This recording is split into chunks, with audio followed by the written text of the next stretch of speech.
নমস্কার। কবি নীরেন্দ্রনাথ চক্রবর্তীর কবিতা অমলকান্তি। অমলকান্তি আমার বন্ধু। স্কুলে আমরা একসঙ্গে পড়তাম। রোজ দেরি করে ক্লাসে আসতো, পড়া পারত না।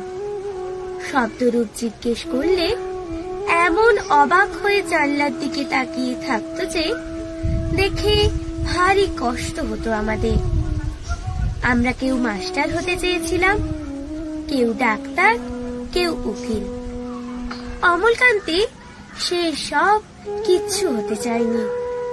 সে রোদ্দুর হতে চেয়েছিল।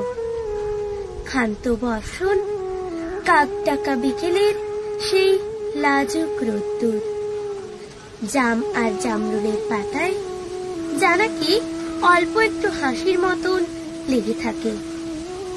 আমরা কেউ মাস্টার হয়েছি, কেউ ডাক্তার, কেউ উকিল।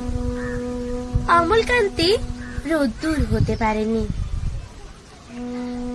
সে এখন অন্ধকার একটা ছাপাখানায় কাজ করে। মাঝে মাঝে আমার সঙ্গে দেখা করতে আসে, চা খায়, এটা ওটা গল্প করে, তারপর বলে উঠি তাহলে। আমি ওকে দরজা পর্যন্ত এগিয়ে দিয়ে আসি। আমাদের মধ্যে যে এখন মাস্টারি করে, অনায়াসেই সে ডাক্তার হতে পারত।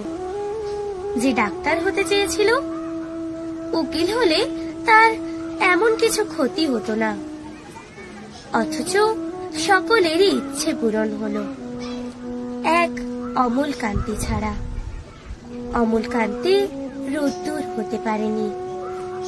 সেই অমলকান্তি রোদ্দুরের কথা ভাবতে ভাবতে যে একদিন রোদ্দুর হয়ে যেতে চেয়েছিল। নমস্কার।